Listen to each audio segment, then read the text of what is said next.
I got 3 rides scheduled. Yeah. Where's Christian? No, it's not too much money. Back onto the concrete, boys. Say All right, we have 1 minute to win it. Lucas, All right. 3, 2, 1, start. Get my son. Come on, Pat. Come on, guys.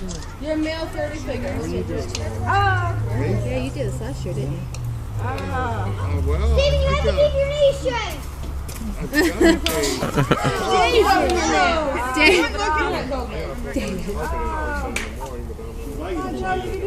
He's helping.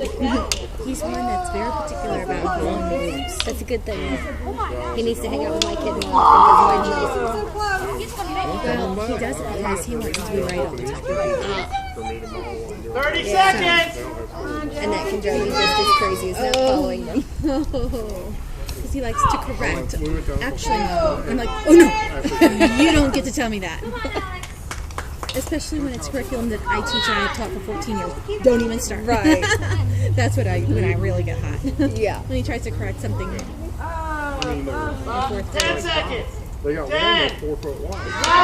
9, 8, 7, 6, 5, 4, 3, 2, 1. Oh!